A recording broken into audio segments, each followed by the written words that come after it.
Hi, my name's Lisa and I'm 37 years old. I'm writing this because the past year has been very difficult for me and my husband, Jax. We've come a long way since this incident, and I just want to share this story to help anyone who might find themselves in a similar position. Let me first tell you about how I met my lovely husband. It all started in the most unexpected of places, a hospital. Jax and I found ourselves spending a long night outside the emergency room, filled with worry and unable to leave.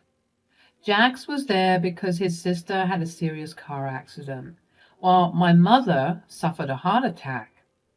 In that shared space of worry and uncertainty, we found comfort in each other's presence. We talked easily, discovering common ground and genuine understanding. Realizing that it would be a while before we received any news from the doctors, we decided to take a break and get some coffee at the hospital cafeteria. Little did we know that these chance encounters would change our lives forever. As the night turned into dawn, we exchanged numbers before reluctantly parting ways. While my mother's condition stabilized and she began her recovery, Jax's sister faced a more difficult journey. The accident left her with severe spinal cord and brain injuries, and she was paralyzed from the waist down. Jax was devastated, torn between relief that his sister survived and sadness for the challenges she would now face. Over the following months, Jax and I stayed in touch, supporting each other emotionally during our family members' recoveries. Our conversations gradually shifted, allowing us to share our hopes, dreams, and fears. In one of these heartfelt exchanges, Jax mustered the courage to ask me out for a coffee, a meaningful reminder of where our connection first blossomed. Our love grew quickly, fueled by the foundation we built during our darkest moments. We had witnessed each other's vulnerabilities and offered unwavering support. It didn't take long for us to realize that we had found something truly special.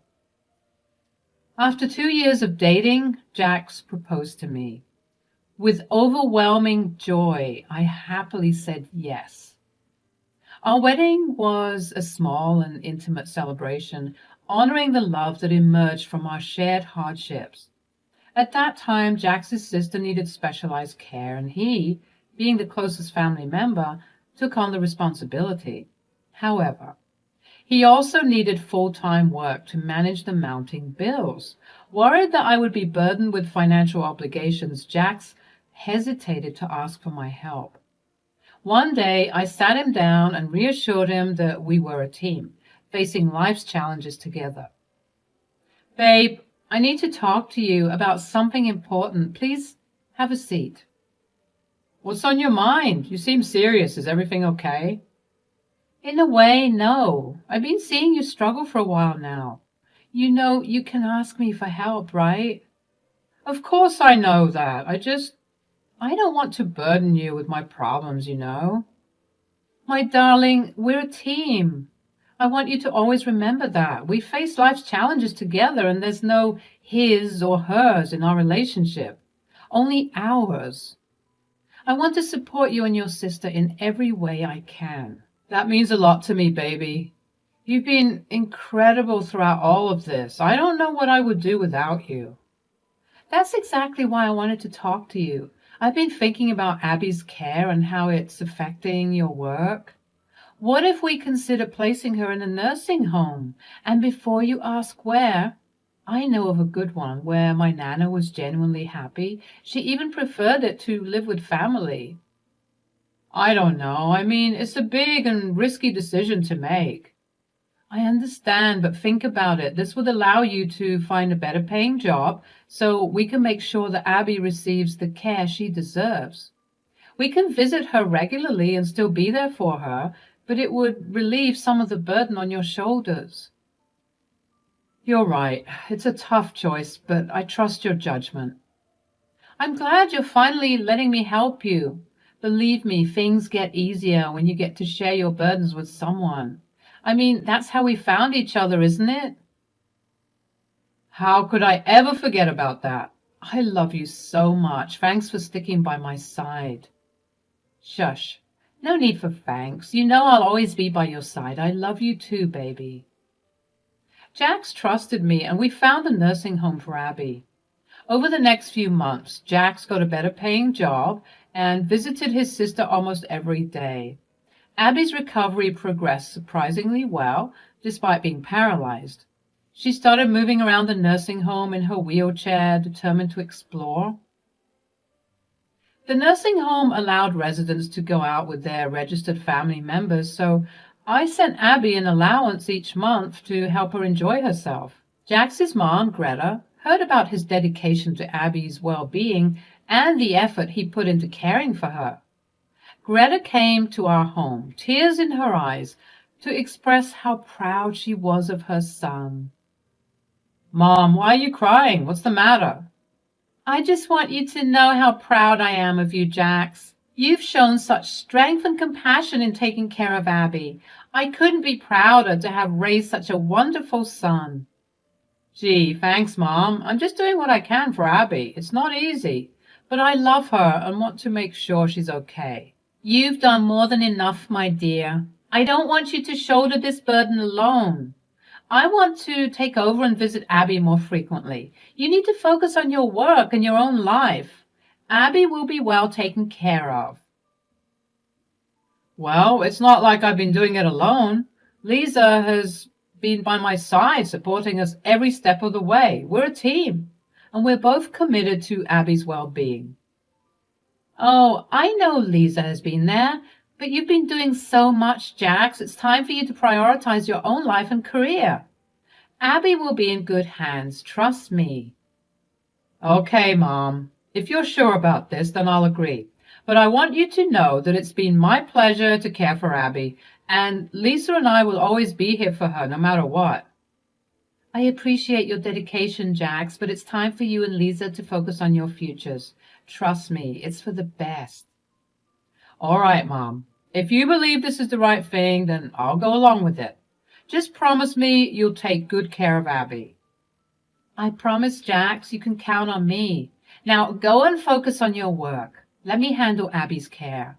I found Greta's sudden concern for Abby a bit strange, but I kept quiet because I knew this moment was important to Jax, and the next year Jax focused on his job and got a raise. I also got a raise allowing us to increase Abby's monthly allowance. Greta kept her promise, but there was a catch. She always insisted we stay busy with work and reminded us how happy Abby was with more money. She scolded us if we wanted to visit Abby and claimed she knew what was best for her. Greta made us call her before visiting Abby so she controlled our access to her. As a result, we saw Abby less and less, but we continued sending her the allowance every month.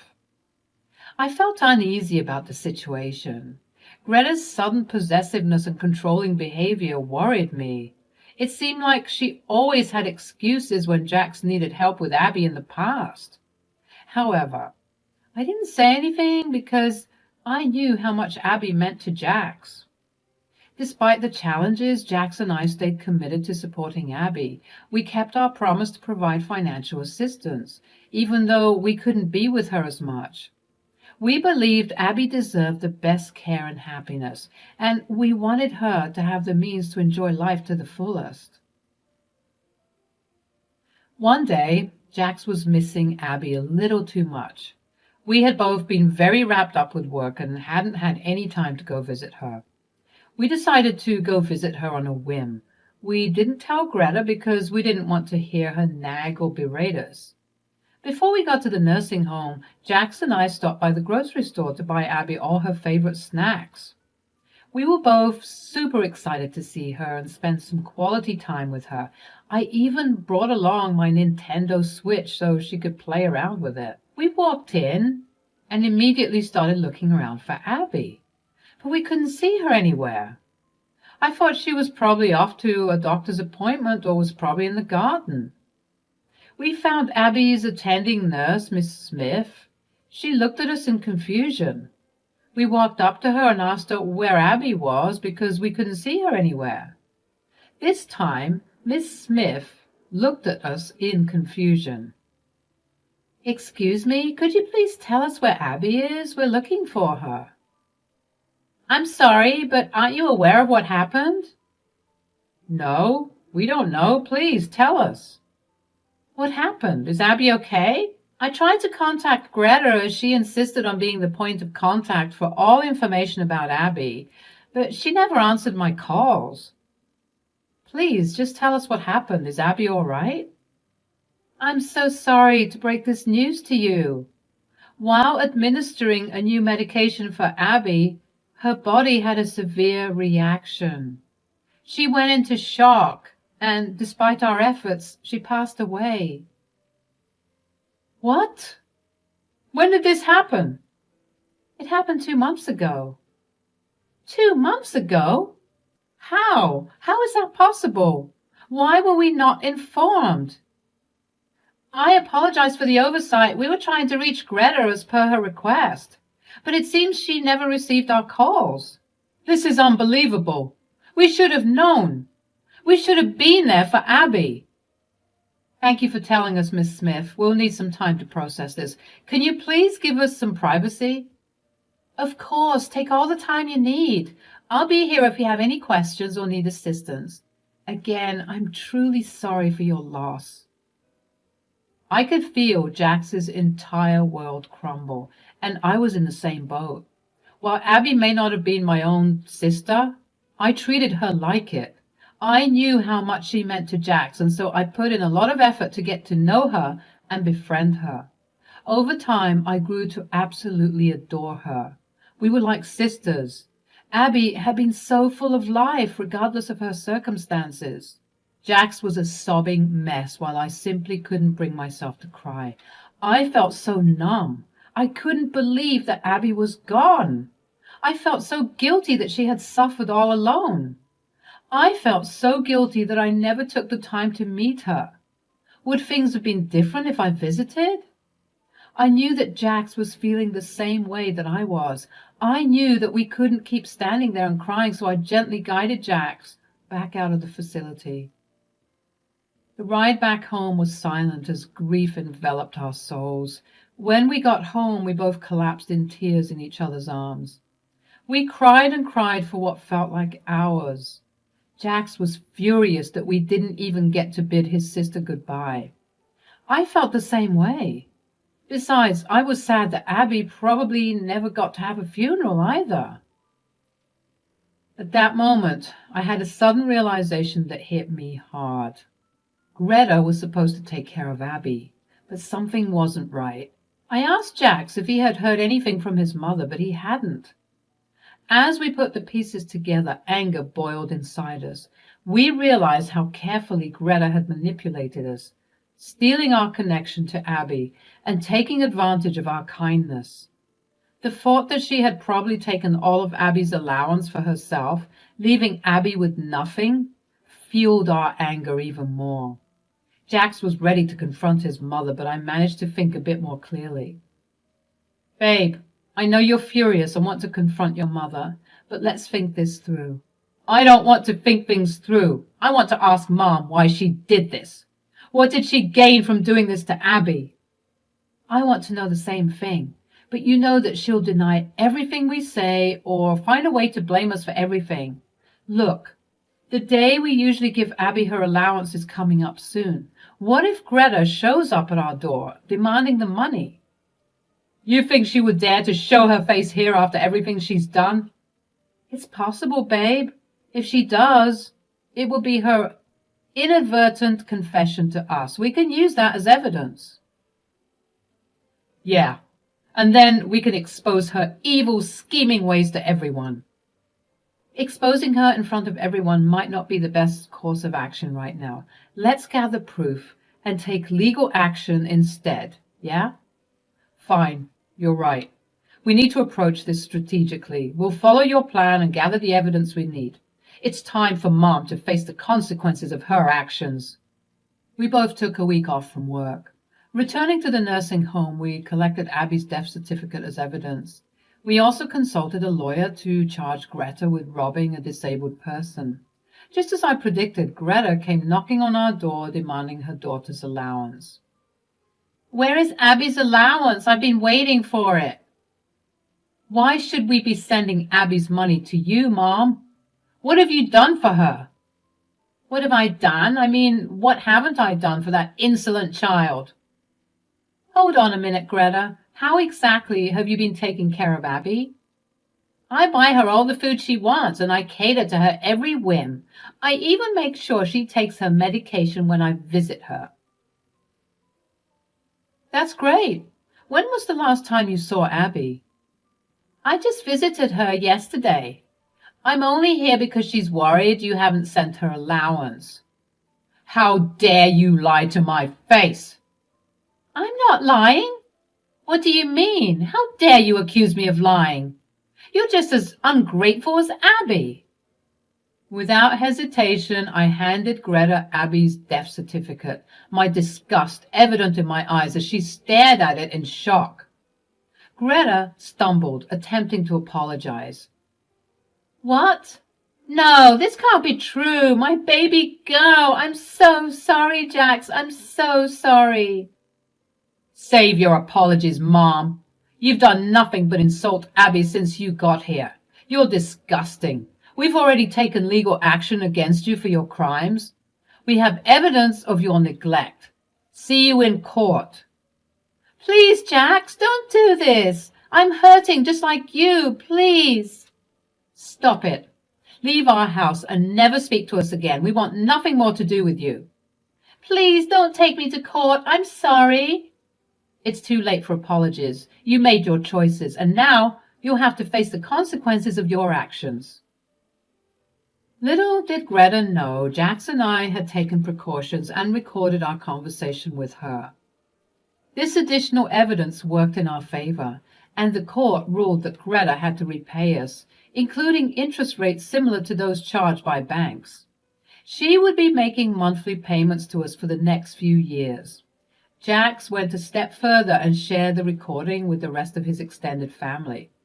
As a result, Greta faced exclusion from her own family. Jax and I grieved together for a long time. The pain ran deep, but slowly we started to heal. We made a firm decision to cut off all contact with Greta. The only reminder of her existence was the monthly payments she made to repay us. We focused on healing ourselves and rebuilding our lives. In the end, justice prevailed, and our love for Abby remained unwavering. We honored her memory by treasuring the time we had with her and by showing love and care to others in need. Our journey had been filled with challenges and heartache, but it also taught us the power of resilience and the strength of our bond. Jax and I began a journey of healing, reclaiming our lives from the wreckage of betrayal. We held on to the precious memories of Abby, treasuring the love and joy she brought to us. Although the pain lingered, we found comfort in the fact that we fought for justice and honored Abby's spirit.